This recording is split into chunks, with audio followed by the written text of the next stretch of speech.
हज़रत इमाम अहले सुन्नत फाजिल बरेलवी रज़ियल्लाहु ताला अन्हु फरमाते हैं, तेरे खल्क को रब ने जमील किया, तेरे खुल्क को हक ने अजीम कहा, कोई तुझसा हुआ है ना होगा शाह, तेरे खालिक हुस्न अदा की कसम, ये खुदा ने है मर्तबे तुझको दिया, कोई तुझसा हुआ है ना होगा शाह, ये खुदा ने है मर्तबे तुझको दिया, कोई तुझसा हुआ है ना होगा शाह, कि कलाम मजीद ने खाई शाह, तेरे शहरो कलामो बका की कसम। अल्लाह के हबीब सल्लल्लाहु ताला अलैहि वसल्लम इस दुनिया में तशरीफ लाए, सबसे आला अखलाक लेकर के आए।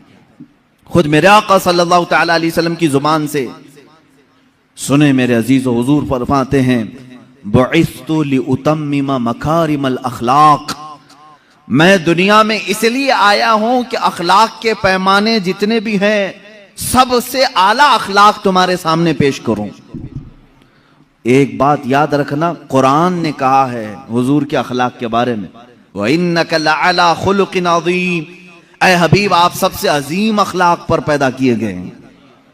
कुरान गवाही दे रहा है। इसीलिए माँ आयशा सिद्दीक़ा रज़ियल्लाहु ताला अन्हा के पास कुछ सहाबा आया और पूछा, माँ आप रसूल करीम सल्लल्लाहु ताला अलैहि वसल्लम की रफ़ीक़े हयात हैं, महबूब सैयदुल अंबिया हैं, आपने हुजूर पाक सल्लल्लाहु अलैहि वसल्लम के शब व रोज़ को देखा है, हुजूर पाक सल्लल्लाहु ताला अलैहि वसल्लम की सीरत के कुछ झलकियां हमें भी बयान फरमाए।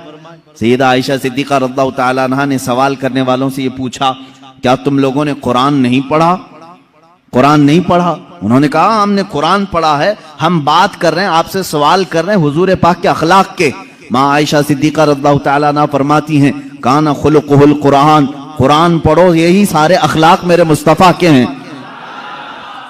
कुरान से हटे हुए एक भी आदत अल्लाह के हबीब सल्लल्लाहु ताला अलैहि वसल्लम की जात में नहीं है।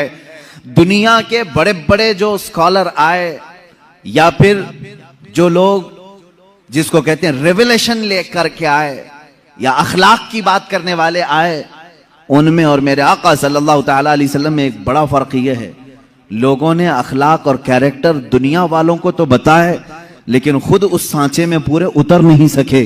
लेकिन नबी की जात वो है जिस अखलाक की बात की, पहले वो अखलाक हुजूर की जिंदगी में पाए जाते हैं।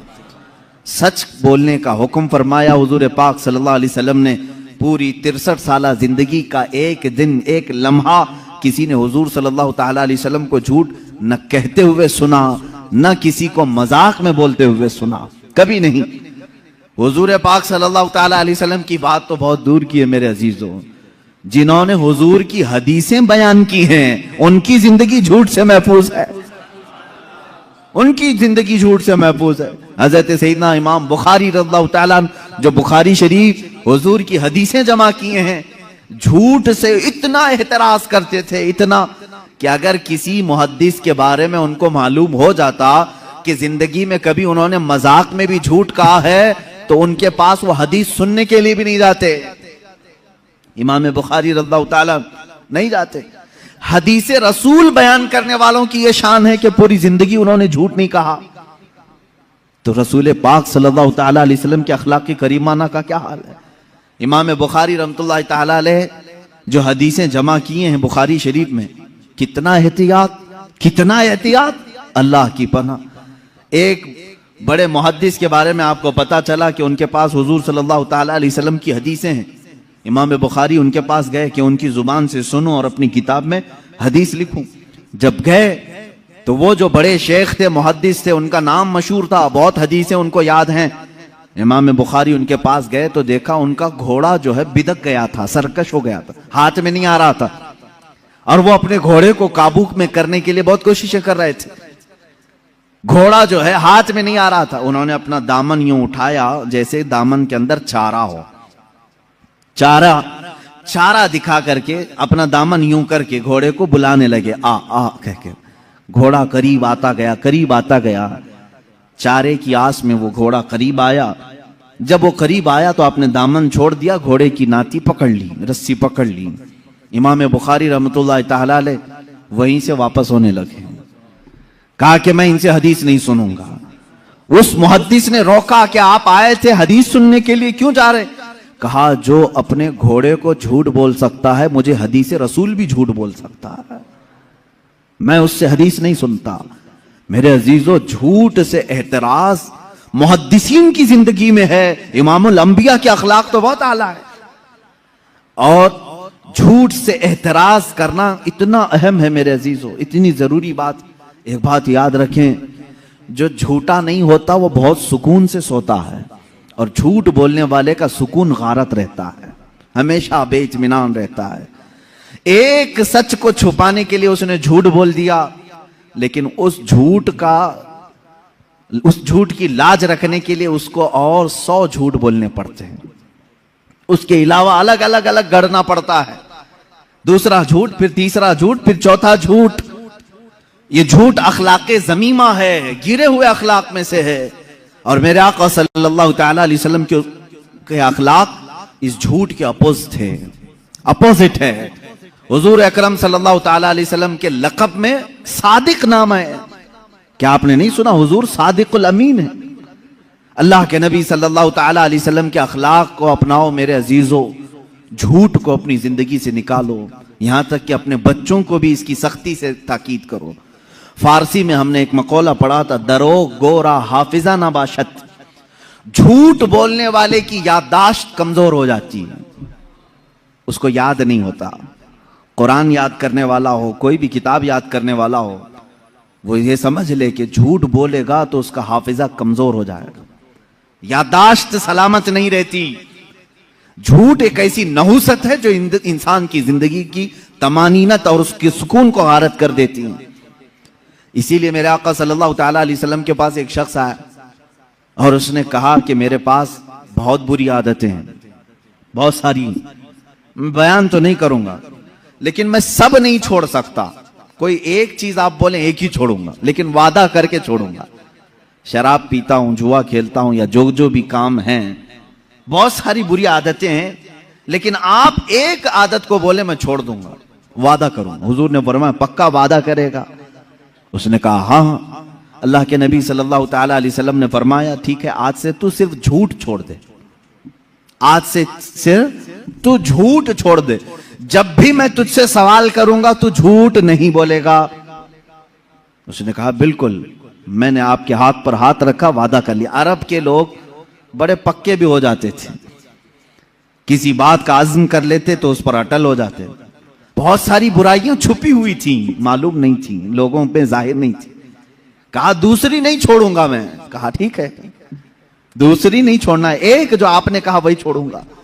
घर गया, उसके बाद उसकी दूसरी जो आदतें थी, खा वो शराब की हो या जुए की हो, जैसे ही उस आदत के करीब जाता उसे मेरे आका सल्लल्लाहु अलैहि वसल्लम का ख्याल आता, कल अगर महफिल में जाऊंगा, हुजूर ने अगर सवाल कर लिया कल शराब पिया था, वादा करके आया हूं, झूठ तो नहीं बोल सकता, और सच बोलूंगा तो सब में जलील भी हो जाऊंगा, कोड़े भी खाने पड़ सकते हैं। जुआ की तरफ अगर ध्यान गया तब फिर ख्याल आया कल अगर इसके बारे में पूछा गया तो क्या जवाब दूंगा। झूठ तो नहीं बोल सकता, आज वादा करके आया हूं। एक रात में हर बुराई का ख्याल करता रहा और फिर मेरे मुस्तफा का भी ख्याल आता रहा। दूसरे दिन वो सुकून की नींद सोकर आया, बारगाह मुस्तफा सल्लल्लाहु अलैहि वसल्लम में हशाश वशाश तबीयत थी।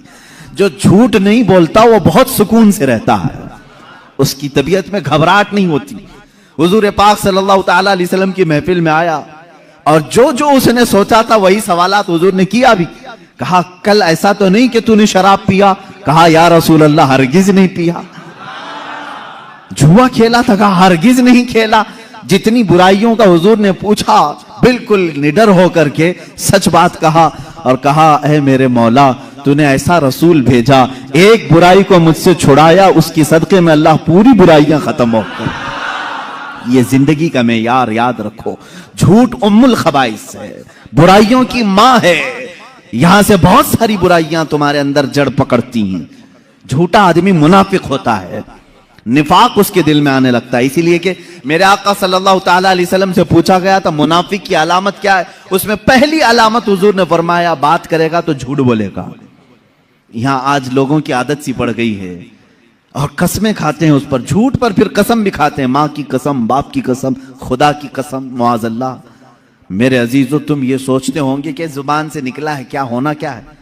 याद रखो, अल्लाह के हबीब सल्लल्लाहु ताला अलैहि वसल्लम ने फरमाया, क़यामत के दिन बहुत सारे वो लोग होंगे जिनको सिर्फ ये जुबान का टुकड़ा दोज़ख में ले जा रहा होगा, ये गोश्त का टुकड़ा दोज़ख में ले जा रहा होगा, इसलिए कि झूठ बोलते थे। और यहां तक कि एक हदीस है, अल्लाह के हबीब सल्लल्लाहु ताला अलैहि वसल्लम फरमाते हैं, इंसान पहले झूठ बोलता है, फिर दूसरा बोलता है, फिर तीसरा झूठ बोलता है, इतना बोलता है कि अल्लाह के यहां उसे कजूब लिख दिया जाता है, यानी झूठा लिख दिया जाता है। और एक बंदा है जो सच बोलता है और सच पर कायम रहता है, डटा रहता है, अल्लाह के यहां वो हमेशा के लिए सच्चा लिख दिया जाता है। तुम्हारे अंदर है, इख्तियार है, तुम क्या करना चाहोगे, कौन सी खसलत अपनाना चाहोगे। और झूठ दोज़ख की तरफ ले जाता है, सच जन्नत की तरफ ले जाता है। ये अखलाक है मेरे आका सल्लल्लाहु अलैहि वसल्लम के, कि पूरी जिंदगी पाक कभी आपने जुबान से झूठ का लफ्ज तक नहीं निकाला। और वादा खिलाफी, मैं अखलाक गिनाता जाऊंगा मेरे अजीजों। अल्लाह के हबीब सल्लल्लाहु ताला अलैहि वसल्लम के अखलाक की करीमाना बहुत आला है, बहुत आला है। जिसमें हल्का सा भी नक्स हो, ऐब हो, वो हुजूर की जिंदगी में आया ही नहीं। तेरे तो वस्फ ऐब तनाही से हैं बरी, आला हज़रत ने फरमाया, तेरे तो वस्फ ऐब तनाही, कहते हैं बहुत हल्का ऐब, ऐब तनाही, बहुत हल्का ऐब जिसको बुरा कहा जा सकता है, वो भी हुजूर की जिंदगी में नहीं आया। तेरे तो वस्फ ऐब तनाही से हैं बरी, हैरान हूं मेरे शाह मैं क्या क्या कहूं तुझे। आखा आपकी जिंदगी पाक में एक हल्का सा सुई के नाके के बराबर भी बुरा अखलाक आया नहीं, कोई बुरी आदत नहीं आई। बुरी आदतें जिसको आज भी बुरा कहा जाता है, वो अल्लाह के नबी सल्लल्लाहु अलैहि वसल्लम की जिंदगी में कभी नहीं सुनोगे। आप सच के पैकर थे, वादा वफाई में मुकम्मल थे। यहां तक कि हुजूर पाक सल्लल्लाहु ताला अलैहि वसल्लम जब किसी को वादा करते तो इतना इफ़ाए अहद का एहतमाम फरमाते थे, वादा वफाई का, कि जहां जिसको कह दिया। एक मर्तबा बाजार में किसी शख्स ने कहा कि मैं आ रहा हूं, आप रुके रहे हैं। आपने कहा हाँ मैं तेरे इंतजार में रुकता हूं। वो गया और भूल ही गया, पूरा दिन गुजर गया, वो आया ही नहीं। मेरे आका सल्लल्लाहु ताला अलैहि वसल्लम वहीं खड़े रहे, वहीं रह गए। काफी वक्त के बाद, वो तो भूला हुआ शख्स था, कई लोग आए, कहा अल्लाह के नबी सल्लल्लाहु ताला अलैहि वसल्लम यहीं खड़े रहते हैं। कहा एक शख्स ने मुझसे कहा था और मैं उसके आने का इंतजार कर रहा हूं, मैंने वादा किया था। वो तो भूल गया। वापस जब आया तो मेरे आका सल्लल्लाहु ताला अलैहि वसल्लम को उसी मकाम पर पाया, बहुत रोया। अल्लाह के नबी सल्लल्लाहु अलैहि वसल्लम ने उस शख्स से कहा, ए बंदे, मैं अल्लाह की तरफ से अखलाक आली, अजीम अखलाक को पूरा करने के लिए दुनिया में आया हूं, और मैं कभी वादा वफाई नहीं करता, वादे के खिलाफ नहीं करता। एक सहाबी वो मुशरिकीन में से आकर के हुजूर सल्लल्लाहु ताला अलैहि वसल्लम की बारगाह में ईमान लाए। वो ईमान वाले नहीं थे, पहले काफिरों की सोहबत में। काफिरों ने भेजा था हुजूर सल्लल्लाहु अलैहि वसल्लम के पास हालात देखने के लिए, कि देख करके आओ। तो इन्होंने कहा था मैं 3 दिन के अंदर लौट आऊंगा। वो मदीने आए, लेकिन अपना दिल दे बैठे। आए थे जासूसी करने के लिए। वो हुजूर अकरम सल्लल्लाहु अलैहि वसल्लम के अखलाक से मुतासिर वो ईमान लाए। उन्होंने कहा, या रसूल अल्लाह सल्लल्लाहु अलैहि वसल्लम, अब मैं उस कुफार और मुशरिकीन की गलाजतों वाले इलाके में हरगिज नहीं जाऊंगा, मैं नहीं जाना चाहता। ईमान की बहारें मदीने में हैं, अखलाक आली यहां पर है। अल्लाह के नबी सल्लल्लाहु अलैहि वसल्लम ने फरमाया, मैं वादा खिलाफी करने वालों के साथ नहीं रहता। तुम अपनी जमात वालों से वादा करके आए थे, तुम पलट जाओ उनके पास, जाओ उनके पास, फिर अगर तुम्हारा दिल करे तो वापस फिर मदीने आ जाना। मुशरिकीन से वादा किया हुआ था उन्होंने, दुश्मनाने रसूल से उन्होंने वादा किया था अपने ईमान लाने से पहले। अल्लाह के नबी सल्लल्लाहु अलैहि वसल्लम ने फरमाया, जाओ पहले अपने उस वादे को पूरा करके फिर वापस आओ। वादा मुकम्मल करना यह अल्लाह के हबीब सल्लल्लाहु ताला अलैहि वसल्लम के आली सिफात में से है। यहां कहा जाता है कितने वादे होते हैं और किससे किससे वादे किए जाते हैं, सब तोड़ दिए जाते हैं, भुला दिए जाते हैं। ऐ मेरे अजीजों, कुरान पाक में 3 वादों का जिक्र भी आया है। एक अंबिया से अल्लाह ने वादा लिया है, दूसरे उलमा से अल्लाह ने एक वादा लिया है, और तमाम मखलूक से भी अल्लाह ने एक वादा लिया है। अंबिया से वादा क्या था? अल्लाह ने फरमाया कि ऐ तमाम गिरोह अंबिया, जब मेरा आखिरी रसूल दुनिया में आए, अगर वो तुम्हारी किसी की जिंदगी में आए तो तुम सब के सब उस पर ईमान लाना। किनसे वादा लिया था अल्लाह ने?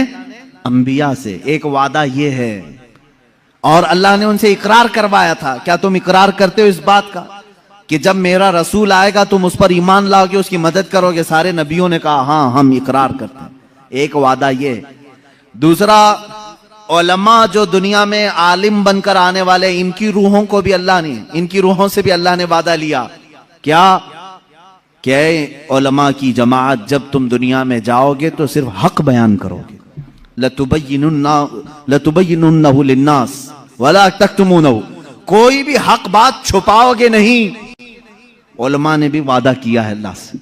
और फिर सारी मखलूक, सारे इंसान, इनसे भी एक अल्लाह ने वादा लिया। क्या? अलस्तु बिरब्बिकुम, सारी रूहों से अल्लाह ने पूछा था क्या मैं तुम्हारा रब नहीं हूं? सबों ने कहा था ऐ अल्लाह क्यों नहीं, तू ही हमारा रब है। अल्लाह ने पूछा क्या तुम इसी वादे पर कायम रहोगे? इसी वादे पर कायम रहोगे? सबों ने कहा हाँ हम इस वादे पर कायम रहेंगे। लेकिन पैदा होने के बाद कितने हैं जो उस वादे पर कायम हैं, ये सबको मालूम।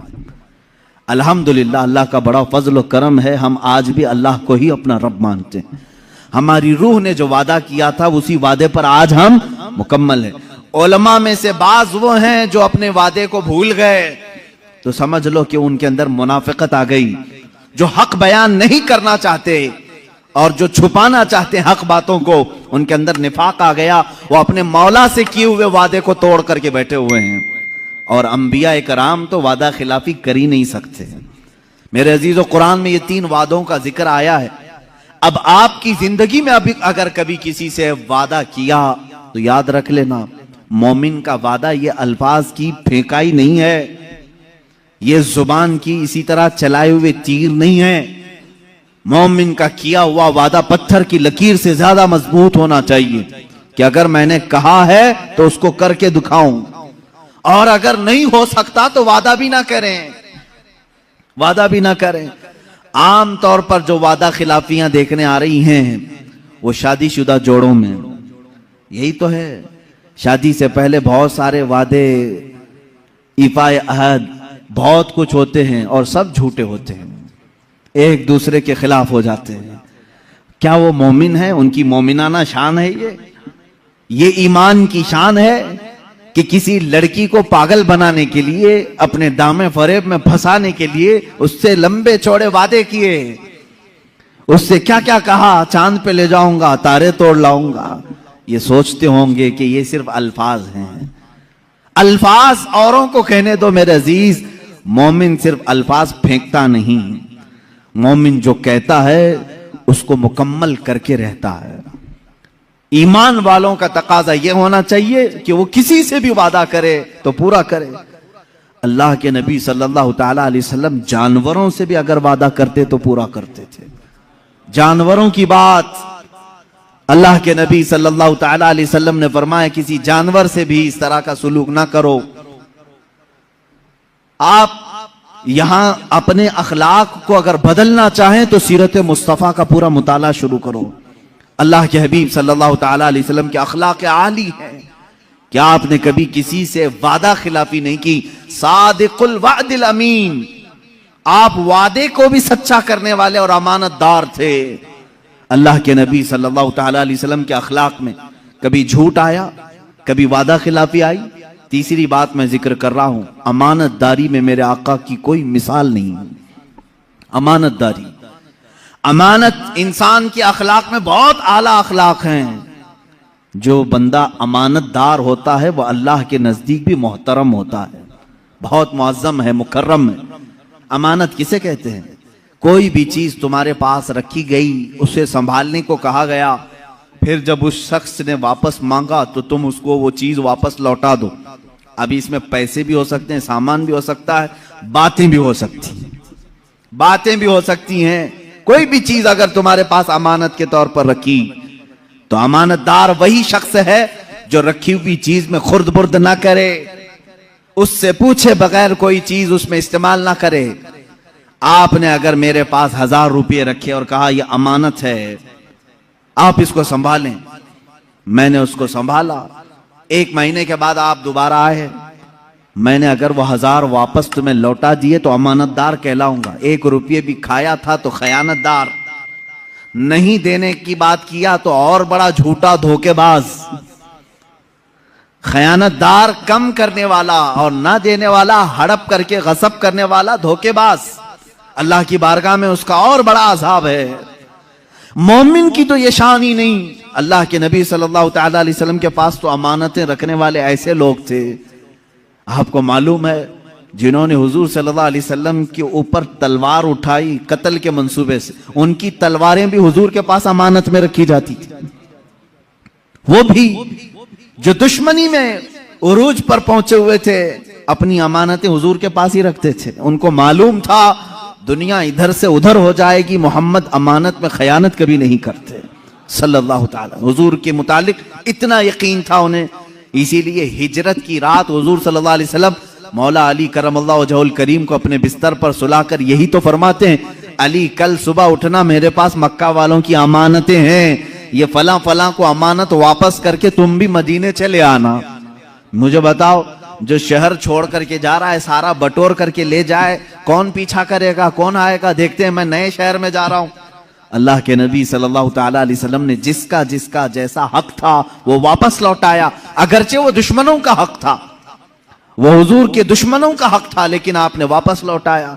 पूरी जिंदगी पाक में आपके किसी ने आपकी अमानतों पर उंगली नहीं उठाई, कभी आपको तोहमत नहीं लगाई।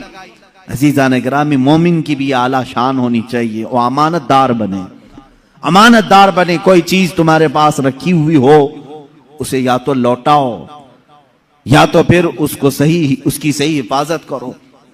अमानत में खयानत करने वाले के मुतालिक भी हुजूर सल्लल्लाहु अलैहि वसल्लम फरमाते हैं वो मुनाफिक है। ईमान वाला अमानत में खयानत नहीं करता। अब अगर इसके मफहूम को मैं तवील करूं तो बहुत लंबा हो जाएगा। क्या चीज अमानत है? चलो मैंने आपके पास 100 रुपये दिए, आप 100 रुपये वापस लौटाएंगे तो आप अमानतदार, बात सही है। और अगर कम करके लौटाया तो खयानतदार। ये फार्मूला मालूम है? अब सुनो, अल्लाह रब्बुल इज्जत ने तुम्हें क्या क्या चीजें अमानत में दी। तुम्हारे हाथ ये अमानत है अल्लाह की, तुम्हारी आंखें अल्लाह की अमानत हैं, तुम्हारी जुबान ये अल्लाह की अमानत है, तुम्हारा जहन, तुम्हारा दिल ये अल्लाह की अमानत है। कुरान में अल्लाह ने फरमाया सुम्मा लतुसअलुन्ना यौमइदिन अनिन नईम, क़यामत के दिन फिर मैं अपनी हर नेमत के बारे में पूछूंगा। मैंने फला फला फला चीजें तुझे दी थी अमानत के तौर पर, वापस पलटा। अगर हमने सही सलामत अल्लाह तक की अमानतें लौटाई तो अमानतदार हैं, वरना खयानतदारों में उठाए जाएंगे। मुझे बताओ मेरे अजीजों, क्या हम खयानत के इर्तिकाब में नहीं है? आज हमारी आंखों का वही इस्तेमाल हो रहा है जो मौला चाह रहा है? क्या हमारी उंगलियां, हमारे हाथ, हमारे पैर महफूज हैं? अल्लाह ने जिस मकसद के लिए इनको पैदा किया उसी मकसद पर हमने इनको लगाया है। तो अगर हमने गलत इस्तेमाल करना शुरू किया है तो अल्लाह की अमानतों में खयानत हो रही है। क़यामत के दिन खयानत करने वालों में हशर हो सकता है। हाँ, लेकिन अल्लाह रब्बुल इज्जत अफू व गफूर व करीम और रऊफ और रहीम है। वो चाहे तो तुम्हारी खयानतों को माफ करेगा, माफ करेगा। फिर से अल्लाह तबारक व तआला तुम्हें पाक व साफ करके उठाएगा। तौबा कर लो। अब तक अगर खयानत की थी अपने हाथों से, अपने आंखों से या अपनी जुबान से, तौबा कर लो, बाज आ जाओ। ये कहो ए बारे इलाहा, तेरी दी हुई आंखें मैंने गलत जगह इस्तेमाल की, तेरी दी हुई जुबान से मैंने गलाजतें निकाली। ए रब्बे जुल जलाल, तूने कुरान पढ़ने के लिए मुझे जुबान दी थी। कुरान में कहा था वक़ूलु लिन्नासि हुस्ना, लोगों से अच्छी अच्छी बातें करो, लेकिन जुबान खुलती थी तो गाली गलोच भी आई, झूठ भी आया, गीबत भी आई, चुगली भी आई, गाने बजाने भी आए। ये तमाम चीजों से अपनी जुबान को गलीज कर लिया, अमानत में खयानत हो गई। लेकिन याद रखो, जब किसी बंदे को ये एहसास हो जाए कि मैंने अल्लाह की अमानतों में खयानत किया है तो फौरन पलट आए अल्लाह की बारगाह में। इसलिए कि रब ताला फरमाता है अब भी हमारा दरे रहमत खुला है, तुम्हारी खयानतों को अल्लाह माफ करेगा, अल्लाह माफ फरमाएगा। अजीज़ान गिरामी वक़ार, रसूल करीम सल्लल्लाहु तआला अलैहि वसल्लम के अखलाक में झूठ कभी नहीं आया, वादा खिलाफी कभी नहीं आई, अमानत में खयानत कभी नहीं आई। ये तो वो चीजें हैं जो मुनाफिकत पैदा करती हैं। हुजूर अकरम की जिंदगी पाक में कभी ये चीजें नहीं आई। अब जरा अल्लाह के हबीब सल्लल्लाहु ताला अलैहि वसल्लम के मुआशरती अखलाक में बताऊं। मुआशरती अखलाक का मतलब क्या है कि एक सोसाइटी में रहने के लिए कौन से अखलाक की जरूरत है, कैसी आदतें होनी चाहिए आपके अंदर सोसाइटी में रहें। देखिए, अखलाक एक बहुत बड़ा टॉपिक है और इस पर अगर मुसलमान पूरा नहीं उतरा तो मैं समझता हूं कि वो इस्लाम में पूरा आया ही नहीं। हुजूर सल्लल्लाहु ताला अलैहि वसल्लम से पूछा गया दीन क्या है, हुजूर ने फरमाया अखलाक। फिर पूछा गया दीन क्या है, हुजूर ने फरमाया अखलाक। फिर पूछा गया दीन क्या है, फरमाया अखलाक। अच्छी आदतों का नाम दीन है। और फिर एक हदीस पाक में है अद्दीन नसीहा, दीन खैर खाही करने का नाम है, अच्छा सोचने का नाम है। किसके बारे में अच्छा सोचें? लिल्लाही वली रसूलिही वलिल मुमिनीना आम्मा। हुजूर फरमाते हैं अल्लाह के बारे में हमेशा अच्छा सोचो, रसूल के बारे में हमेशा अच्छा सोचो और तमाम मोमिनीन के बारे में हमेशा अच्छा सोचो। यही पूरा दीन है, यही पूरा दीन है। मेरा अल्लाह करीम है, रहीम है, गफूर है, सत्तार है, जब्बार है, मैंने उसके मुतालिक हमेशा अच्छा सोचा, ये दीन है। रसूल के बारे में अच्छा सोचो, ले रसूल ही, मेरे रसूल आला अखलाक वाले हैं, मोहब्बतों के पैकर हैं। रसूल करीम जूदो सखा के हामिल हैं। रसूल करीम सल्लल्लाहु ताला अलैहि वसल्लम दुनिया के सबसे अशरफ आला अकमल इंसान हैं, अजमल इंसान। मैंने अच्छा सोचा हुजूर के मुतालिक, ये दीन है। और फिर रही बात मोमिनीन के लिए भी हुजूर ने फरमाया अच्छा सोचो, वलिल मुमिनीना आम्मा, तमाम मोमिनों के बारे में खैर खाई करो। यह अखलाक है और यही दीन है। अब हुजूर अकरम सल्लल्लाहु ताला अलैहि वसल्लम से पूछा गया ईमान, ईमान का एक हिस्सा हुजूर से पूछा गया, ईमान क्या है? हुजूर ने 70 शाखें बयान फरमाई हैं ईमान की। ईमान के कितने शाखें हैं? 70 शाखें हैं, 70 डिपार्टमेंट हैं। हुजूर पाक सल्लल्लाहु ताला अलैहि वसल्लम ने उसमें से एक बयान ये फरमाया, अल मुस्लिमु मन सलिम अल मुस्लिमून मिन लिसानिही व यदिही। मुसलमान तो वो है जिसके हाथ से और जिसकी जुबान से दूसरे मुसलमान महफूज हों। जिसके हाथ से और जिसकी जुबान से दूसरे मुसलमान महफूज हों, वो इस्लाम के आला अखलाक पर है। ईमान का एक हिस्सा ये है, हुजूर पाक सल्लल्लाहु अलैहि वसल्लम फरमाते हैं अन तुहिब्ब लि अखीही मा युहिब्बु लि नफ्सी, मा तुहिब्बु लि नफ्सी। तुम अपने भाई के लिए वही चीज पसंद करो जो अपने लिए पसंद करते हो। यह अखलाक है। यही ईमान वालों के साथ, मोमिनीन के साथ खैर खाही करने का मामला है, मतलब है।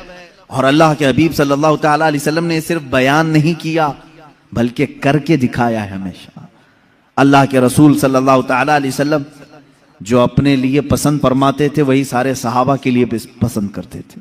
गुरूर, तकब्बुर, नखुवत, घमंड, इन तमाम चीजों से मेरे आका सल्लल्लाहु ताला अलैहि वसल्लम बहुत दूर थे। कभी आपने किब्र नहीं फरमाया। खुद फरमाते हैं मैं सैयदुल अव्वलीन हूं, सैयदुल आखिरीन हूं, वला फख्र, लेकिन मैं इस पर घमंड नहीं करता। हुजूर पाक सल्लल्लाहु ताला अलैहि वसल्लम फरमाते हैं अना सैयदु वुल्दी आदम वला फख्र, मैं आदम की सारी औलाद का सरदार हूं लेकिन इस बात पर घमंड नहीं करता। अल्लाह के हबीब सल्लल्लाहु अलैहि वसल्लम फरमाते हैं मैं इस पर तकब्बुर नहीं करता, बड़ाई नहीं मारता। अल्लाह के रसूल सल्लल्लाहु ताला अलैहि वसल्लम ने मुआशरती अखलाक जो बयान किए हैं वह आज जरूर सुनो और दूसरों तक पहुंचाओ। सोसाइटी में रहने के लिए कौन से अखलाक चाहिए? आप एक मुआशरे में रह रहे हैं, एक मोहल्ले में रह रहे हैं, आपके अखलाक कैसे रहें? रसूल करीम सल्लल्लाहु ताला अलैहि वसल्लम की तालीमात जब पढ़ो, अल्लाह अल्लाह, मेरे आका फरमाते हैं मेरी उम्मत में से वो ईमान वाला है ही नहीं कि रात को खाना पेट भरकर खा के सोया हो और उसका पड़ोसी भूखा सो रहा हो। उसके पड़ोसी के घर में अगर खाना नहीं था और तुम्हारे घर में खाना पका था तो तुमको अल्लाह के नबी सल्लल्लाहु अलैहि वसल्लम ने फरमाया अभी तुम ईमान के दर्जे को पहुंचे नहीं। यह है मुआशरती अखलाक, सोसाइटी के अखलाक कि जिस जगह तुम रह रहे हो अपने साथ दूसरों की फिक्र रखना। मैं खा रहा हूं तो मेरे बगल वाले का क्या हाल है। अगर वो लोग भी अच्छे हैं तो तुम भी अच्छे खाओ। आपके घर के अगल बगल पड़ोस में सारे लोग अच्छी चीजें खा रहे हैं तो तुम भी खाओ। यहां तक कि हुजूर अकरम सल्लल्लाहु अलैहि वसल्लम ने फरमाया, जब तुम सालन बनाया करो तो पानी ज्यादा डाल लो। क्यों? पतला सालन खाना अच्छा है? पतला सालन खाना अच्छा है? हुजूर पाक सल्लल्लाहु ताला अलैहि वसल्लम के तालीमात का मफहूम मैं बता रहा हूं। फरमाते हैं कि तुम जब सालन बनाया करो तो थोड़ा शोरबे में पानी ज्यादा कर लो ताकि तुम्हारे पड़ोसियों को भी थोड़ा उसमें दे सको। और अगर कोई गाढ़ा सालन ही दे सकता है तो दे दे। ये उसके लिए फरमाया गया जो बहुत ही गरीब है और कभी सालन पका रहा है। फरमाएगा तू भी अकेला मत खा, तेरे सालन में थोड़ा पानी ज्यादा करके दूसरों को भी शामिल कर ले। ये सोसाइटी के अखलाक है। ये सारी चीजें क्या आज हम में से उठ नहीं गई? हमारे यहां कितने बीमार पड़े होंगे, हम में से कोई उनको देखने नहीं जाता। इयादत कई सुन्नतें खत्म कर दी लोगों ने। और खास तौर पर शहरी जिंदगी ऐसी हो गई है, मैंने देखा है शहरों की जिंदगी ऐसी है कि सेल्फिश हो गए लोग। किसी दूसरे की उन्हें परवाह नहीं, फिक्र नहीं, और दूसरों के सिलसिले में सिर्फ अपने घर में बैठ करके डिस्कस करते रहना, बातें बनाते रहना, उनकी गीबत करना, उनके घर में आने जाने वालों पर नजर रखना। यही अखलाक है सोसाइटी में रहने के। सोसाइटी में रहने के अखलाक ये होनी चाहिए कि एक जिस्म जिस तरह से हो कि अगर हाथ को दर्द करे तो पूरे जिस्म में बुखार आ जाए। अगर मोहल्ले में एक बीमार हो तो सारे लोग फिक्रमंद हो जाएं और सब दुआ करें कि अल्लाह मेरा पड़ोसी बीमार है, उसे तू जल्द शिफा अता कर। ये ईमान वालों का मुआशरा है जो मेरे आका सल्लल्लाहु ताला अलैहि वसल्लम के अखलाक का एक शाहकार है। हुजूर पाक सल्लल्लाहु ताला अलैहि वसल्लम ने मदीना तैयबा में वही अखलाक पैदा किए। क्या आपको मालूम नहीं हो मशहूर हदीस, एक सहाबी के घर गोश्त की भुनी हुई सरी बकरी की आई, यानी गोश्त तो भुना हुआ उनके घर आया। उस सहाबी ने देखा, शोहर बीवी थे, खाने के लिए बैठे, भूखे भी थे। उन्होंने सोचा पड़ोसी को दे देते हैं। उन्होंने पड़ोस में भिजवा दिया। पड़ोस के घर गोश्त आया, उन्होंने देखा खाने के लिए लजीज है, भूख भी लगी है, कहा मेरे अपने पड़ोसी को दे देता हूं। उन्होंने तीसरे को दे दिया, तीसरे ने चौथे को दे दिया, चौथे ने पांचवें को दे दिया। हर एक के पास ये अखलाक है। यहां तक के हदीस में है वो बकरी का भुना हुआ गोश्त घूमते घूमते फिर उसी पहले सहाबी के घर आ गया, जहां से वो गया था वहीं आ गया। इसका मतलब है कि मदीने में हुजूर पाक सल्लल्लाहु ताला अलैहि वसल्लम ने आला किस्म के इंसानों की सोसाइटी बनाई थी जो एक दूसरे पर अपनी जान वारफ्ता करते थे, जान बिछाते थे। अजीजा ने गिरामी वक़ार, उन अखलाक अजीमा को वापस ले आओ। रसूल करीम सल्लल्लाहु ताला अलैहि वसल्लम के अजीम अखलाक में से यह है कि आप दूसरों की फिक्र के लिए हमा वक्त मसरूफ रहते। यहां तक के चंद मिसालें मैं आपको बताऊं। हुजूर पाक सल्लल्लाहु ताला अलैहि वसल्लम से एक सहाबी आए और उन्होंने पूछा, आका मैं आपको कहां ढूंढूं, कहां ढूंढूं? वो ढूंढ ढूंढ करके आए थे मदीने में और एक जगह हुजूर पाक सल्लल्लाहु अलैहि वसल्लम से मुलाकात हो गई। हुजूर ने देखा उनको, मुस्कुराया। जवाब क्या फरमाया? मस्जिद नबवी की चौखट में, मेरे घर के दरवाजे के बाहर नहीं। फरमाते हैं उबगूनी फी दुआफाइकुम, फरमाते हैं तुम मुझे अपने कमजोर और गरीब लोगों में ढूंढो। जो मुआशरे के गरीब लोग हैं, जो कमजोर हैं, वहां जाओ, मोहम्मद तुम्हें मिल जाएगा। ये मेरे आका सल्लल्लाहु अलैहि वसल्लम ने फरमाया उबगूनी फी दुआफाइकुम, मुझे ढूंढो अपने गरीबों में, अपने फकीरों में। अल्लाह के नबी सल्लल्लाहु ताला अलैहि वसल्लम की ये अखलाक करीमा थे, आला अखलाक थे कि लोगों की मिजाज पुरसी करना और छोटे लोगों के साथ भी वक्त बिताना। यहां तक कि अदी बिन हातिम, एक बहुत बड़े शख्स का नाम मैं बता रहा हूं। हातिम ताई का नाम कौन नहीं सुना होगा? दुनिया का एक मशहूर सखी आदमी हातिम ताई, जो इतना बांटता था लोगों को कि कभी उसने ना नहीं कहा। मशहूर है कि उसके 7 दरवाजे थे महल के। एक दरवाजे से कोई आता उसको इतना दिया जाता, फिर दूसरे दरवाजे पर आता तो उतना और दिया जाता, तीसरे दरवाजे पर आता तो उतना और दिया जाता। 7 दरवाजों पर अगर कोई एक मांगने वाला आता तो 7 दरवाजों से हातिम ताई देता था। हुजूर पाक सल्लल्लाहु ताला अलैहि वसल्लम के जमाने से थोड़ा सा पहला जमाना है हातिम ताई का।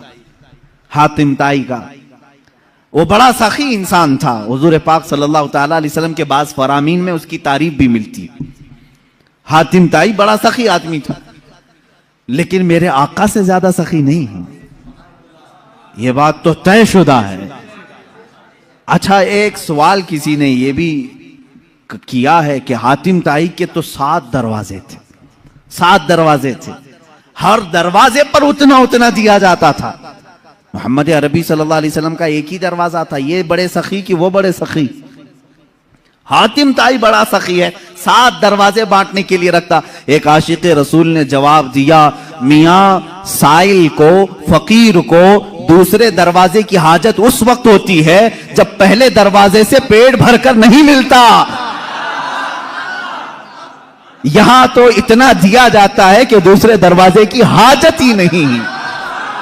आला हज़रत फाजिल बरेलवी रहमतुल्लाह तआला अलैह ने फरमाया है, इमाम इश्क व मोहब्बत बारगाह रिसालत मुआब सल्लल्लाहु ताला अलैहि वसल्लम में फरमाते, मेरे करीम से गर कतरा किसी ने मांगा, दरिया बहा दिए हैं, दुर्बे बहा दिए हैं।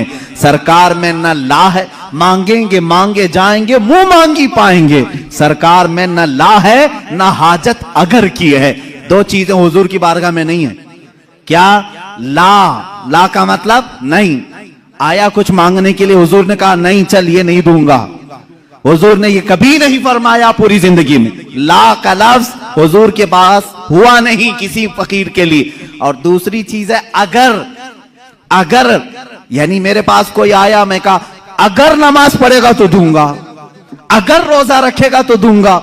हुजूर ने कभी किसी को बांटा है तो अगर पे भी नहीं दिया, अगर तो अच्छा बनेगा तो दूंगा, नहीं। आला हज़रत फरमाते हैं, सरकार में न ला है न हाजत अगर की है। वाह क्या जूदो करम है शहे बता तेरा, नहीं सुनता ही नहीं मांगने वाला तेरा। उस हातिम ताई के बेटे की बात कर रहा हूं, अदी बिन हातिम। अदी नाम था, अदी। ये एक जंग में हुजूर पाक सल्लल्लाहु ताला अलैहि वसल्लम के सहाबा के मध्य मुकाबिल आया, और अदी की बहन भी थी। बहन गिरफ्तार होकर के आ गई। अदी भाग करके मुल्क शाम चले गए। वो यमन में रहते थे, यमन में लड़ाई हुई, सहाबा गालिब आए, वो यमन से फरार होकर मुल्क शाम चला गया। अदी की बहन गिरफ्तार होकर मदीने तैयबा आई। हुजूर पाक सल्लल्लाहु ताला अलैहि वसल्लम ने सहाबा से फरमाया, अगरचे वो कैदी बनकर के आई, लेकिन हातिम की बेटी है, उसके साथ अच्छे अखलाक से पेश आओ। कैदियों के साथ अच्छे अखलाक से पेश आना मेरे आका की शान है। कैरेक्टर की सर्टिफिकेट बांटने वाले आज जो अमेरिका है सुपर पावर कहलाता है अपने आप को, Abu गुरेब jail, Guantanamo Bay jail, ये दुनिया की बदनाम जमाना जेल, जहां कैदियों से ऐसा सुलूक किया गया है जहां जानवरों के साथ भी नहीं किया जाता। इराक के कैदी, इराक के, शाम के, ईरान के जो कैदी इनके यहां आए, उन जेलों में रख करके इतनी सजाएं दी गई, अल्लाह की पनाह। इनके अमेरिकी फौजियों ने कैदियों के मुंह में पेशाब किया है। ये तारीख में मौजूद चीजें हैं, और उनको अजियतों से ऐसा गुजारा है कि मैं बयान नहीं कर सकता उनके साथ क्या क्या किया जाता है। जानवरों से भी ज्यादा जलील उनके मुसले किए गए हैं, आंखों में सलाइयां पेरी गई। आज के जमाने में ये कैदियों के साथ इस तरह का सलूक करते हैं। अल्लाह के नबी सल्लल्लाहु ताला अलैहि वसल्लम ने कैदियों के साथ बुरा सलूक नहीं फरमाया। बदर से ही ले लें आप, जंगे बदर में तो 70 कैदी आ गए थे, लेकिन अल्लाह के नबी सल्लल्लाहु अलैहि वसल्लम ने किसी को न जलाने का हुक्म दिया न मारने का। बाद सहाबा कह रहे थे कि ये वही लोग हैं जो मक्का में सहाबा को मारते थे, कत्ल भी किया है इन लोगों ने, ये आज पकड़े गए, इनको मारें। नबी कौनैन सल्लल्लाहु ताला अलैहि वसल्लम ने उन कैदियों के मुतालिक कहा, जिसके पास फिदिया है फिदिया देकर के आजाद हो जाए, और जिसके पास फिदिया देने की रकम नहीं है वो मेरे 10 सहाबा को कोई हुनर सिखा दे, वो आजाद हो जाए। जंग में कैदी होकर के आए हैं, ऐसों को तो कोई नहीं छोड़ता। आप देख ले, बॉर्डर क्रॉस होकर के कभी हिंदुस्तानी पाकिस्तान पहुंच जाए, 40 साल तक ना पाकिस्तान छोड़ता है ना कहीं कोई दूसरा मुल्क छोड़ता है। बॉर्डर क्रॉस कर लिया, इलीगल कैदी है वो, पूरी जिंदगी का कैदी। आज पूरी दुनिया जानती है लेकिन अखलाक रसूल की एक मिसाल तुम नहीं पेश कर सकोगे। कैदियों के साथ कैदी जब आ जाते थे तो मस्जिद नबवी में ही उन्हें रखा जाता था। ऐसा नहीं कि उनको जंगल में, मैदान में, सहरा में बांध करके रखते। मस्जिद नबवी का एक हिस्सा उनके लिए रख दिया गया था कि जो भी जंगों में कैदी गिरफ्तार होकर के आए उन्हें यहां रखो। क्यों? इसलिए कि वो कैदी सिर्फ 2 दिन कैद में रहते, 3 दिन कैद में रहते, फिर छूट जाते। क्यों छूट क्यों जाते? इसलिए कि सहाबा के अखलाक और नमाजें जो देखते वहीं से वो कलमे पढ़ने लग जाते थे। ये हिकमत बालगा थी मेरे आका सल्लल्लाहु अलैहि वसल्लम की। कैदियों को मोहब्बतों से ईमान की तरफ भी बुलाया, और जो ईमान लाया फिर वो किसी का कैदी नहीं, फिर किसी का कैदी नहीं। हत्ता कि कातिल भी ईमान लाया है तो हुजूर ने माफ किया है। अब अदी बिन हातिम की बात मैं कर रहा हूं। अदी बिन हातिम बाद में ये सहाबी हो गए। अदी बिन हातिम जिनके मुतालिक ये रिवायत है कि वो भाग करके मुल्के शाम चले गए। उनकी बहन को हुजूर सल्लल्लाहु ताला अलैहि वसल्लम ने आजाद किया और कहा जाओ तुम्हारे भाई को भी खुशखबरी दे दो कि अगर वो आ जाएं तो उन्हें भी माफ कर दिया जाए। वो गई, जाकर के अदी से हुजूर की बड़ी तारीफें की, ऐसे अखलाक वाला मैंने कभी किसी को नहीं देखा। ऐ मेरे भाई चलो तो तुम मदीने मिल के आते हैं। वो अपने भाई को लेकर मदीने आई। हुजूर पाक सल्लल्लाहु ताला अलैहि वसल्लम से पहले तो मिलना नहीं चाह रहे थे। अदी जब आए हुजूर पाक सल्लल्लाहु ताला अलैहि वसल्लम ने मुसाफा किया और हाथ अपने हाथ में लेकर के ही चलने लगे। वो ईमान वाले नहीं, हाथ अपने हाथ में लेकर मस्जिद नबवी की तरफ चलने लगे।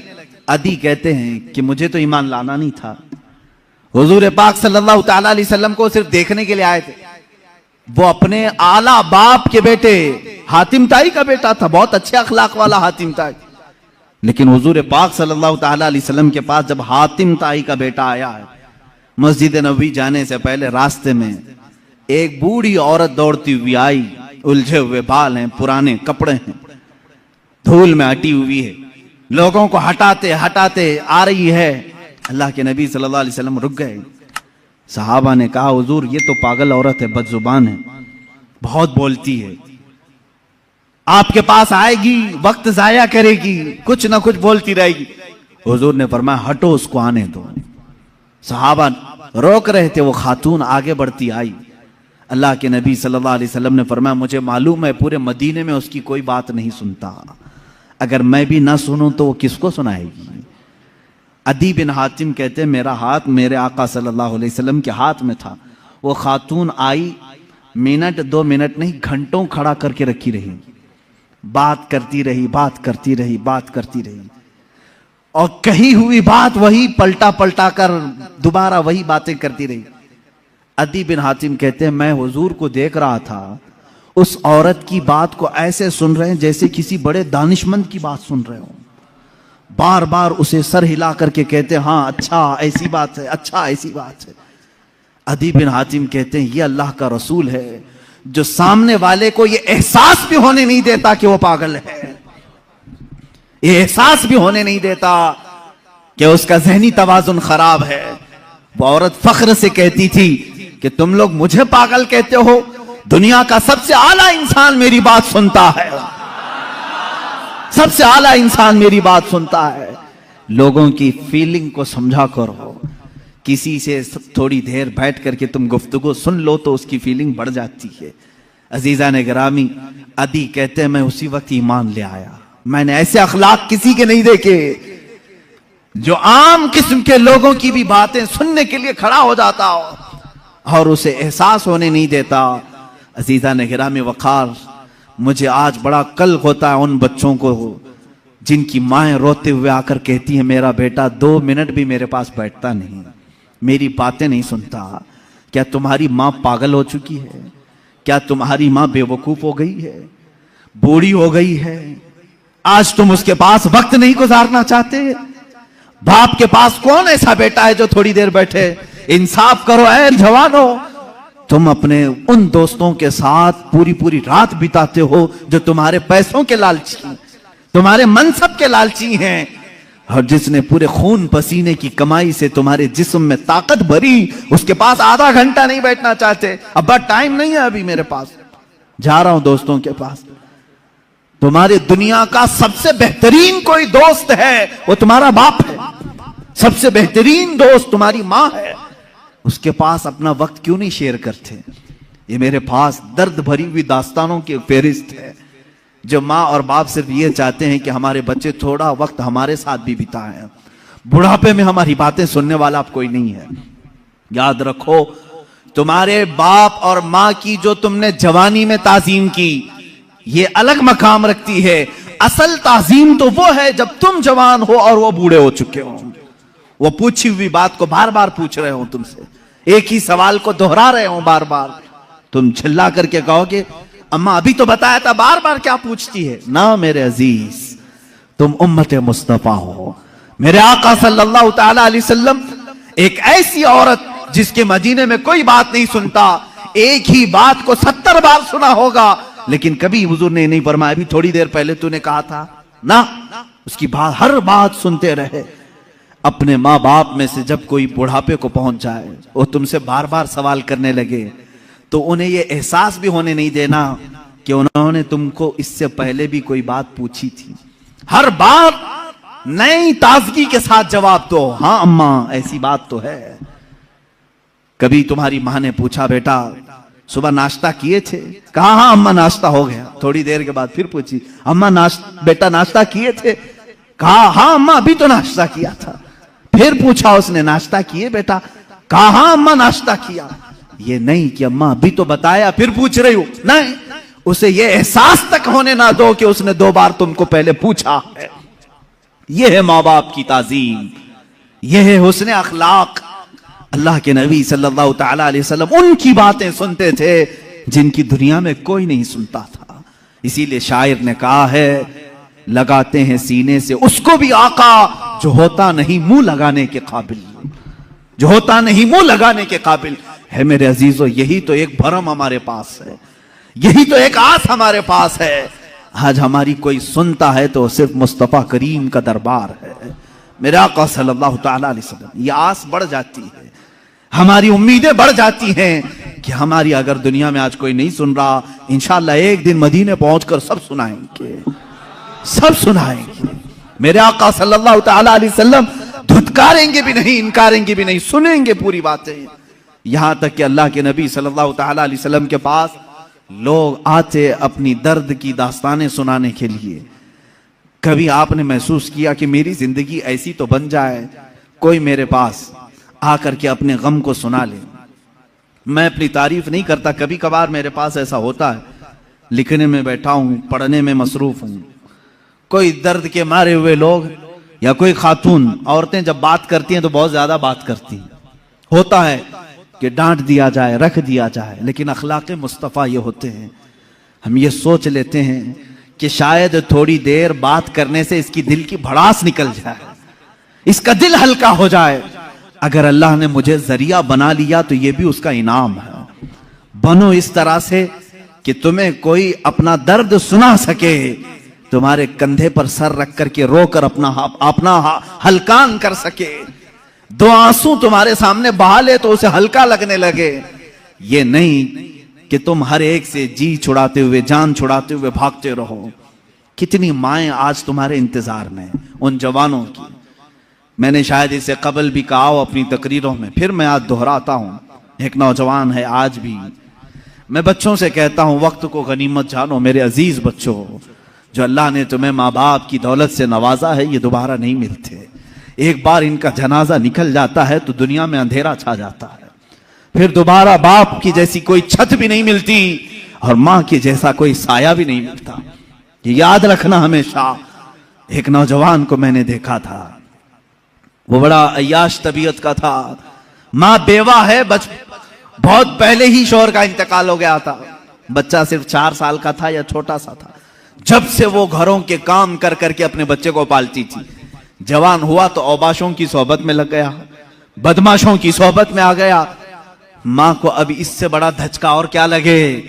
एक दिन आई थी मेरे पास रोते हुए, कहा गजब हो गया, जिंदगी ने पहले ही मेरे से शोहर की जुदाई, और मैंने ऐसे अय्याम काटे कि लोगों के जूठे बर्तन धोए, इस उम्मीद पर कि एक बेटा है जवानी में, ये जब पहुंचेगा तो मेरे बुढ़ापे का सहारा होगा।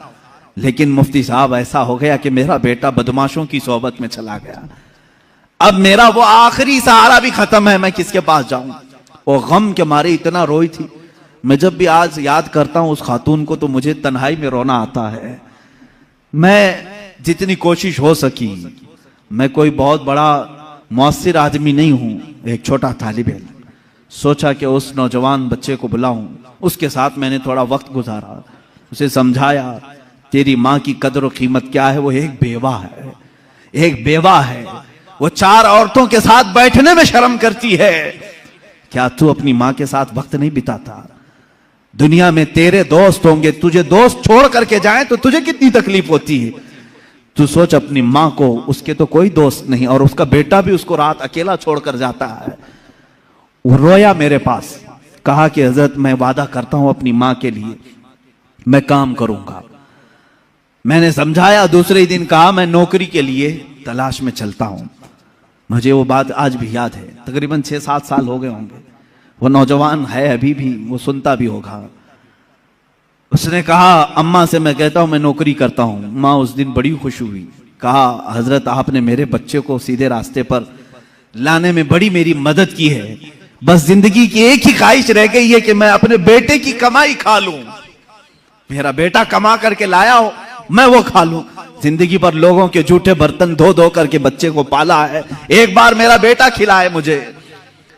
वो इस आस में रही। वो बेंगलुरु या कहीं किसी इलाके में नौकरी पर गया, महीना गुजरा था, तनख्वाह आई उसकी। उसने कहा तनख्वाह संभाल कर, पहली तनख्वाह मैं अपनी माँ को लेके जाता हूं। वो पूरा अपनी तनख्वाह, अपनी सैलरी लेकर के गांव पहुंचा था। उसे पता ही नहीं था उसके घर के पास भीड़ जमा हुई थी। जब उसने देखा तो लोगों ने कहा कि तेरी माँ का रात में इंतकाल हो चुका। उसने वो पैसों का लिफाफा अपनी माँ के कदमों में रखा। आज तक जब कभी वो मिलता है तो फूट कर रोता है, कहता है मेरी माँ इसी आस में दुनिया से चली गई कि बेटे की एक कमाई खा लूं। लेकिन मुझसे ज्यादा बदनसीब कौन है इस दुनिया में, जो माँ के कमाए हुए जूठे बर्तन को धोए हुए कमाई तो खा लिया, अपने हाथों का एक लुकमा में अपनी बेवा माँ को खिला नहीं सका। ऐ नौजवानों, क्या इसी का नाम जिंदगी है? क्या इसी का नाम ईमान है? तुम्हारे अखलाक तो वो होने चाहिए कि तुम बाहर जाओ तो तुम्हारे माँ बाप तुम्हारे अखलाक पर फख्र करें। तुम्हारी एक एक कमाई के लिए वो आज भी इंतजार में है। एक बात याद रखना, माँ बाप लालची नहीं है तुम्हारे, लेकिन सिर्फ उनकी ख्वाहिश ये होती है कि बेटा अपने पैरों पर खड़ा हो जाए। जब मुर्गी अपने चूजों को खुद खाते हुए देखती है तो खुश हो जाती है। पहले चोंच से दाने तोड़ तोड़ के खिलाती रहती है, लेकिन जब बच्चे खाने के लायक हो जाते हैं तो खुश होती है। क्या तुम्हारे माँ बाप को इतनी भी खुशी नहीं देना चाहते हो? आज इतना भी उन्हें सुकून नहीं देना चाहते? जिन्होंने माँ बाप के साथ बदतमीजियां की हैं, उन्होंने दुनिया में अपनी जहन्नम खरीदी है। अल्लाह के नबी सल्लल्लाहु ताला अलैहि वसल्लम से किसी ने पूछा माँ बाप क्या हैं? हुजूर ने फरमाया वो तेरी जन्नत भी है, तेरी दोज़ख भी है। वो तेरी जन्नत भी है, तेरी दोज़ख भी है। जिसने माँ बाप के साथ बुरा सलूक किया उसने दुनिया में दोज़ख खरीद ली है। अल्लाह के नबी सल्लल्लाहु अलैहि वसल्लम ने यहां तक फरमाया मैं तो चाहता हूं कि जिस घर में वालिदैन का नाफरमान हो उसके घर को आग लगा दूं, दुनिया में आग लगा दूं। यह बात यहां से निकली थी कि तुम उम्मत मुस्तफा हो। मेरे अखलाक, मेरे आका के अखलाक तो ये थे। आम खातून जो दुनिया की है, मदीने की गलियों में बूढ़ी औरत है, फटे कपड़े हैं, उलझे बाल हैं, उसकी बात सुनने के लिए पूरे कायनात का आका खड़ा हो सकता है। तो है मेरे अजीज, तुम अपनी माँ के लिए थोड़ा सा वक्त नहीं निकाल सकते? अपनी माओं के पास वक्त गुजारो। मैं समझता हूं दुनिया का अजीम वक्त है, दुनिया का अजीम वक्त है। मैं भी आज अपनी डायरी में मैंने लिखा है, मैंने बहुत सारी जगहों पर तालीम हासिल की है, मदरसों में पढ़ा हूं, हिफ्ज़ कुरान हुआ है, आलिम पढ़े हैं या मुफ्ती कोर्स किए हैं, जहां जहां वक्त गुजारे हैं। लेकिन मैंने महसूस किया है मेरी जिंदगी का सबसे कीमती वक्त वो है जब मेरे बाप बीमार थे और मैं उनके कदमों में बैठा रहा हूं, उनकी आखिरी नसीहतें सुन रहा हूं। उससे बेहतर वक्त हमारी जिंदगी में नहीं आया। एक मेरे उस्ताद गिरामी, मुर्शिद गिरामी के पास गुजारा हुआ वक्त, वो मेरी जिंदगी का लुब्बे लुबाब है, हासिल कलाम है। मैं समझता हूं मेरी नजात का कोई जरिया है तो यही 2 वक्त है, बाकी तो मैंने भी दुनिया में कोई अच्छा काम नहीं किया। लेकिन मेरे अजीजों, याद रखो, तुम्हारे पास, तुम्हारे वालिदैन के पास गुजारा हुआ थोड़ा वक्त तो होनी चाहिए। खुश करो उन औलाद, उन वालिदैन को। और ये भी याद रखना, आज वो तुम्हारे वालिदैन हैं, कल तुम किसी और के वालिदैन बनने वाले हो। कल तुम भी बाप बनोगे, तुम्हारे सामने भी तुम्हारे बच्चे आएंगे और तुम उस वक्त दर्द की सिसकियां लेते रहोगे। सोचोगे मेरा बेटा जवाब दे रहा है, कितना बुरा लग रहा है। उस वक्त एहसास होगा जब मैंने मां को ताना मारा था तो मेरी मां का कलेजा क्या हुआ होगा। आज मेरा बेटा मुझे उल्टा जवाब देता है तो मैं टूट जाता हूं। मैंने तो बाप को इससे भी सख्त जुमले कहे थे, मेरा बाप कितना टूटा होगा। उस दिन तुम्हें एहसास होगा, उस दिन तुम्हें ख्याल आएगा। इसलिए अपने इन अखलाक आली को आज अपनी जिंदगी में ले आओ। मेरे आका सल्लल्लाहु तआला अलैहि वसल्लम के अखलाक करीमाना पर गुफ्तगू करनी थी, मगर मैं बीच में यहां पर थोड़ी सी गुफ्तगू के लिए रुक गया। बहरहाल अल्लाह के हबीब सल्लल्लाहु तआला अलैहि वसल्लम के अखलाक करीमाना ये कि कमजोरों में आपने जिंदगी गुजारी, हर कमजोर की बात सुनते रहे। एक सहाबी हैं ज़ाहिर बिन हराम अशजई रज़ियल्लाहु तआला, निहायत गरीब सहाबी थे, गांव के रहने वाले थे और सब्जियां जमा करके मदीने में बेचने के लिए आते थे। सब्जियां लेकर, ताजी ताजी सब्जियां लेकर के मदीने में आते, और उनकी आदत थी हर पहली सब्जी हुजूर के पास लेके आते थे, हुजूर की बारगाह में पेश करते। अल्लाह के नबी सल्लल्लाहु अलैहि वसल्लम ने अपनी हदीस में उनका मकाम बयान किया। एक गांव से आने वाले साहबी, देहात के रहने वाले, हुजूर ने फरमाया, ऐ लोगों, दुनिया में जितने इंसान हैं, हर शहर में रहने वाले आदमी का एक गांव वाला कोई ना कोई दोस्त होता है और हर गांव वाले का एक शहरी दोस्त होता है। हुजूर फरमाते हैं मोहम्मद का देहाती दोस्त ज़ाहिर बिन हराम है। हुजूर सल्लल्लाहु अलैहि वसल्लम ने उनसे कहा, ये मेरा देहाती साथी है, मेरा गांव वाला दोस्त है, दुनिया में ये मकाम किसी और को मिला ही नहीं। ज़ाहिर बिन हराम, उनके साथ हुजूर ने क्या मामला फरमाया। एक दिन वो सब्जियां बेच रहे थे और वो काले कलर के थे, कपड़े पुराने पहने हुए आते थे। लोग, जाहिर सी बात है, सब्जियां बेचने वाले, काम काज करने वाले, खेती बाड़ी का काम करने वाले लोग सब्जियां लेकर के दूर से ही चले जाते हैं। एक दिन बाजार में खुद मेरे आका सल्लल्लाहु अलैहि वसल्लम तशरीफ लाए और वो आवाज दे रहे थे, कोई है सब्जी लेगा, ताजी ताजी सब्जी, ताजी ताजी सब्जी। हुजूर पाक सल्लल्लाहु अलैहि वसल्लम पीछे से आए और उनकी पेशानी पर, उनकी आंखों पर अपना हाथ रख दिया, उनकी आंखों पर हाथ रख दिया और फिर उसके बाद खामोश खड़े रहे। वो सहाबी ने देखा, खुशबू से महसूस कर लिया, ये कायनात का अफजल व आला अशरफ व अकमल इंसान मेरे पीछे है। अपनी पीठ को हुजूर के सीने से मलने लगे, अपना जिस्म हुजूर से लगाने लगे। हुजूर पाक ने मुस्कुराया और फिर बाजार वाले देखते रहे। बाजार वालों को हुजूर ने फरमाया, ऐ लोगों, कोई मुझसे इस गुलाम को खरीदेगा, कोई खरीदेगा। जबकि वो हुजूर के गुलाम नहीं थे। हुजूर पाक सल्लल्लाहु अलैहि वसल्लम ने जब ये एजाज के साथ उन्हें नवाजा तो उन्होंने कहा, या रसूल अल्लाह सल्लल्लाहु अलैहि वसल्लम, मुझ जैसे की भी कोई कीमत है, मुझे कौन खरीदेगा। काला कलोटा हूं, फटे लिबास में रहता हूं, खेती बाड़ी का काम करता हूं। अल्लाह के नबी सल्लल्लाहु अलैहि वसल्लम ने फरमाया, ऐ ज़ाहिर बिन हराम, आज के बाजार में सब्जी तो बेचने आ रहा है, मगर आज मोहम्मद अरबी सल्लल्लाहु अलैहि वसल्लम ज़ाहिर को बेच रहा है और खरीदार कोई नहीं, अल्लाह रब्बुल इज्जत है। तेरी इज्जत अल्लाह की बारगाह में। एक फकीर, एक मजदूर के साथ ये अखलाक किसके हैं? रसूल पाक सल्लल्लाहु अलैहि वसल्लम के। आप मजदूरों से दूर हटते हो, ये इसका स्टेटस अलग है, मेरा स्टेटस अलग है। यहां तक कि अल्लाह के नबी सल्लल्लाहु अलैहि वसल्लम से एक सहाबी कहते हैं, मैं गया, छोटा मकान था, मैंने दावत दे दी कि हुजूर आ जाएं। हुजूर पाक सल्लल्लाहु तआला अलैहि वसल्लम तशरीफ लेकर आ गए। मेरे घर में उस दिन कुछ नहीं था, मैंने तो सोचा था आते हैं कि नहीं आते मालूम नहीं। जौ की रोटी, सत्तू और शहद, बस इस पर हुजूर की दावत की और हुजूर जाते हुए कहते हैं, बहुत अजीम खाना मेरा आज हुआ है। घर वाले का दिल रखा, गरीब सहाबी का, कहते हैं बहुत अजीम खाना तुमने हमें खिलाया, पुरतकल्लुफ खाना था। ये रसूल करीम सल्लल्लाहु तआला अलैहि वसल्लम के अखलाक करीमाना है। आज अगर कोई किसी कंपनी का मालिक है, किसी फैक्ट्री का मालिक है, वो मजदूरों के साथ हुस्न सुलूक करे, अच्छे अखलाक के साथ बर्ताव करे, यहां तक कि अल्लाह के नबी सल्लल्लाहु ताला अलैहि वसल्लम के आखिरी कलमात जो आपकी वफात के वक्त थे वो यही थे, ऐ लोगों नमाज का ख्याल करो और अपने मजदूरों का ख्याल करो। गुलामों के मुतालिक हुजूर ने फरमाया जो तुम पहनते हो वो उन्हें पहनाओ, जो तुम खाते हो वो उन्हें खिलाओ। इसीलिए मेरे उस्ताद हमेशा बड़े मुशफिक उस्ताद थे, जब वो खाने के लिए बैठते थे तो अपने दस्तरखान पर हमको भी शामिल करते थे और कहते हम डर करके दूर हटते तो कहते ये अखलाक मुस्तफ़ा है, आका और गुलाम एक दस्तरखान पर बैठे हैं, उस्ताद और शागिर्द एक दस्तरखान पर बैठे हैं, इसमें कोई तकल्लुफ नहीं।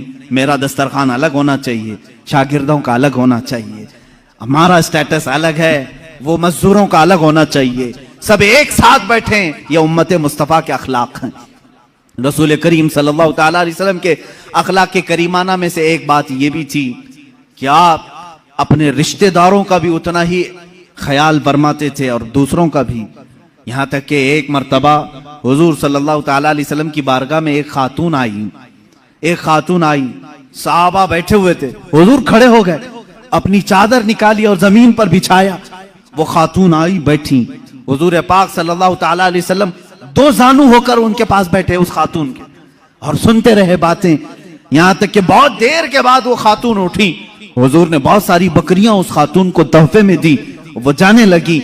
सहाबा ने कहा या रसूल अल्लाह सल्लल्लाहु अलैहि वसल्लम, इतनी ताजीम किसी औरत की हमने नहीं देखी। हुजूर पाक सल्लल्लाहु अलैहि वसल्लम ने फरमाया मेरे साहबा, वो मुझे दूध पिलाने वाली माँ हलीमा सादिया थी, मुझे उसने 2 साल दूध पिलाए हैं। जो सिर्फ रजाई माँ है उसका अदब मेरे आका इस कदर फरमाते थे। अपनी चादर पाक बिछाई और उनके सामने दोजानू होकर बैठे रहे। यहाँ पैदा की हुई माँ के साथ बुरा सलूक किया जाता है। एक बार हजरत शैमा आई, हुजूर सल्लल्लाहु अलैहि वसल्लम की दूध शरीक बहन हजरत हलीमा सादिया की बेटी। रसूल करीम सल्लल्लाहु ताला अलैहि वसल्लम ने उनके लिए इतना एजाज किया कि उनकी दावत फरमाई, उनको तोहफे दिए, हदिये दिए और इज्जत के साथ उन्हें रुखसत किया। हजरत शैमा अपने कबीले में आई बहुत सारा माल लेकर के। लोगों ने पूछा कहां से आई शैमा, पहली बार तेरे पास इतनी बरकत देख रही हैं। शैमा ने कहा बरकत वाले मेरे बड़े भाई के पास से आ रही हूं। वो रजाई भाई थे रसूल करीम सल्लल्लाहु अलैहि वसल्लम के। क्या हम भी अपनी बहनों का ऐसा अदब करते हैं? वो हुजूर की सगी बहन नहीं थी, दूध शरीक बहन थी। तुम्हारे घरों में बहनें आए तो अच्छा खाना खिलाओ, अच्छा पकाओ, उन्हें इज्जत के साथ रुखसत करो। बहनें तुम्हारी दूसरे घर भी आई गई हैं, ये नहीं कि नाक भाव सकेड़ लिया और माथा चढ़ा लिया, आई है पता नहीं घर में क्या हो जाएगा, कुछ नहीं। हर मर्द को चाहिए वो अपनी बहनों का अदब भी करें, उनके साथ इज्जत के साथ पेश आए। ये मेरे आका के अखलाक करीमाना में से है, रसूल पाक के अखलाक में से है। एक बार गरीबों का हक दिलाना ये मेरे आका की शान थी। कौन है आज के जमाने में जो मजलूमों की आवाज उठा सके? ए मेरे अजीजों, अगर तुम रसूलुल्लाह के सच्चे उम्मती हो तो मजलूमों की आवाज उठाने वाले बन जाओ। हम जो यहां से मिंबर से आवाज उठाते हैं, यह हमारी अपनी आवाज नहीं। मैं तो यही समझता हूं जो मेरे नबी से हमने सीखा है वही आवाज उठाएंगे। मक्का मुकर्रमा में जुबैद एक इलाका है यमन का, वहां से एक शख्स आया, 3 ऊंट लेकर के आया, बहुत खूबसूरत ऊंट। वो जुबैदी शख्स था, वो मक्का में आया और ऊंट बेचने के लिए पूरे बाजार में उससे हसीन और जमील ऊंट थे ही नहीं। अब उसने कीमत लगाई, महंगे भी थे। उसका इरादा यह था कि अच्छी कीमत लेकर के वापस जाऊंगा, लेकिन मक्का में अबू जहल की दादागिरी भी चलती थी, गुंडागर्दी थी। वो गुंडा था मक्के का और उसकी बात पर लोग डरते भी थे। और इसीलिए हम कहते हैं गुंडागर्दी मत करो, इसलिए कि अबू जहल की तुम जुर्रियत में नहीं हो, तुम मुस्तफा की उम्मत में हो। मेरे आका सल्लल्लाहु ताला अलैहि वसल्लम गुंडों को उनके मकाम तक पहुंचा भी दिया करते थे, दादागिरी करने वाले। अबू जहल गया और पूछा क्या क्या कीमत है इसकी? तो जुबैदी ने कहा जो भी कीमत लगाया 1,000 दीनार, बहुत महंगे ऊंट थे, 1,000 दीनार। अबू जहल ने कहा ये तीनों ऊंटों की जो कीमत है ना, इसका 1/3 मैं दूंगा बस, यानी 1,000 दीनार में पूरे ऊंट दे दे बस, इससे ज्यादा नहीं। अब अबू जहल इतनी कम कीमत लगाया था जो मक्का के बाजार में भी नहीं थी, उसका हक मार रहा था जो यमन से बाजार में बेचने आया था। लेकिन बात यह थी कि अबू जहल की कीमत के बाद फिर दूसरा कोई कीमत लगाने को तैयार भी नहीं होता। अब बाजार में कोई नहीं आ रहा इससे ज्यादा देने के लिए। अब इससे ज्यादा देगा तो अबू जहल उसको मारेगा। मेरी बोली पर तू कैसे बोली लगाया, क्या तू मेरे से बड़ा सेठ है? वो जमाने का सेठ भी था, मारता था लोगों को। अब वो परेशान हो गया, यमनी जुबैदी शख्स।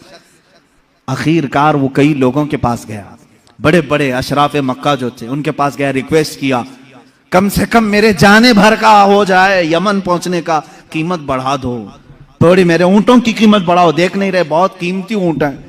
कोई उसकी नहीं सुना। यहां तक कि हुजूर पाक सल्लल्लाहु अलैहि वसल्लम हजरत अबू बकर, हजरत उमर, हजरत उस्मान के साथ हरम काबा में बैठे हुए थे, मक्का मुकर्रमा में बैठे हुए थे। वो शख्स हुजूर पाक सल्लल्लाहु अलैहि वसल्लम के पास सीधा आया और कहा, ए अहले कुरैश, तुम्हारे यहां तिजारत के लिए कौन आएगा? तुम्हारे यहां गरीबों का इस्तेहसाल किया जाता है, जुल्म किया जाता है, कीमतें घटा करके ली जाती हैं, गुंडागर्दी है, दादागिरी है, कौन आएगा तिजारत करने? हुजूर पाक सल्लल्लाहु अलैहि वसल्लम खड़े हो गए, कहा कौन तेरे साथ गुंडागर्दी किया, कौन है तेरे साथ दादागिरी किया? उसने अपना पूरा वाकया सुनाया, मेरे ऊंटों की इतनी कीमत मैंने लगाई, अबू जहल ने गिरा करके इतनी कीमत लगाई और उसकी कीमत के बाद कोई दूसरा कीमत लगाने को तैयार ही नहीं। हुजूर पाक सल्लल्लाहु अलैहि वसल्लम ने फरमाया, चल मैं तेरे साथ चलता हूं। बाजार में हुजूर तशरीफ लाए, बाजार में आए अल्लाह के नबी सल्लल्लाहु ताला अलैहि वसल्लम, पूरे बाजार में कोई उन ऊंटों को खरीदने की हिम्मत नहीं कर रहा है। हुजूर ने सारे मजमे में पुकार कर कहा, तेरे ऊंटों की क्या कीमत है? उसने पहले जो कीमत बताई वही बताई, ये ऊंटों की कीमत है। अल्लाह के नबी सल्लल्लाहु अलैहि वसल्लम ने फरमाया, मंजूर है, मुझे मंजूर है। अबू जहल भी खड़ा था, खामोश खड़ा था, देख रहा था कि कौन कीमत लगाएगा। हुजूर ने लगाया, 3000 दिरहम दीनार दिए और तीनों ऊंट ले लिए और खुद बाजार में खड़े हो गए। अब कोई मुझसे ऊंट खरीदेगा? कोई है जो मुझसे ऊंट खरीदे? हुजूर ने तिजारत भी सिखाई, यहां तक कि हुजूर पाक सल्लल्लाहु ताला अलैहि वसल्लम ने 2 ऊंटों की कीमत वो रखी जो उसने 3 ऊंटों की रखी थी, बढ़ा करके, यानी 3 ऊंटों की 3000 थी, हुजूर ने 2 ऊंटों की कीमत 3000 रखी और उसी वक्त बाजार में खरीदार भी आए और बिक भी गए। एक ऊंट फायदे में बचा रहा। 3000 जो हुजूर ने उसको दिए थे वो 3000 2 ऊंटों में वापस आए, एक ऊंट फायदे में बचा रहा। उस एक ऊंट को मेरे आका सल्लल्लाहु अलैहि वसल्लम ने बेचा, दूसरा खरीदार आया और वो पूरे माल को वही यमनी जुबैदी शख्स के हवाले किया, अपने अहले खाना को, अपने घर वालों को सब में तकसीम किया। ये सब माजरा देख रहे थे। अबू जहल खड़ा था, सीधे हुजूर चलते हुए अबू जहल के पास आए, सीधे उससे कहा, या उमर, उसका नाम उमर था, ए अबू जहल, ए उमर, आइंदा दोबारा किसी भी मजलूम के साथ ऐसा मामला ना करना, वरना तेरे साथ वो सुलूक होगा मेरी जानिब से जिसको तू कभी जिंदगी में पसंद नहीं करे। उसने कहा, ठीक है, मैं वादा करता हूं आइंदा से किसी की कीमत नहीं गिराऊंगा। भीगी बिल्ली बन गया, डर गया इतना, जिसके रौब से सारे लोग डर रहे थे, कुछ नहीं। हुजूर शाहाना फतह के साथ निकले, सारे कुरैश के सरदार जल्दी जल्दी दौड़े आए। अबू जहल से कहा, क्या हो गया, क्यों घिग्गी बन गई थी? मोहम्मद से डर गए? हम तो उनके खिलाफ मीटिंग करते रहते हैं, सबके सामने उन्होंने तुझे डरा लिया और तू हाँ हाँ करता रहा, वादा भी कर लिया आइंदा कभी नहीं करूंगा, क्या बात है? सुनो मेरे अजीजों, अल्लाह की अजीम फतह और नुसरत कैसी होती है। अबू जहल कहता है, लोगों क्या बताऊं, बात यह है कि मोहम्मद की बात को मैं इनकार कर सकता था, लेकिन जब वो मेरे सामने बात करने के लिए आए तो मैंने देखा इधर 500 उधर 500 नेजा लेकर कोई लोग खड़े हुए थे। अगर मैं इनकार करता सारे नेजे मेरे ऊपर आ जाते थे। इतनी बड़ी जमात मोहम्मद अकेले लेकर के आए हैं, मैं मानता ना क्या करता, यहां मानू ना तो क्या करूं, मेरी जान तो नहीं दे सकता था। मैं मान लिया, जैसे ही मैं मान लिया वो जमात भी गायब हुई, मोहम्मद भी चले गए। मुझे मालूम था कि मोहम्मद कोई जमात लेकर के आए। मक्का वालों ने कहा, कोई भी जमात नहीं थी, वो अकेले आए थे।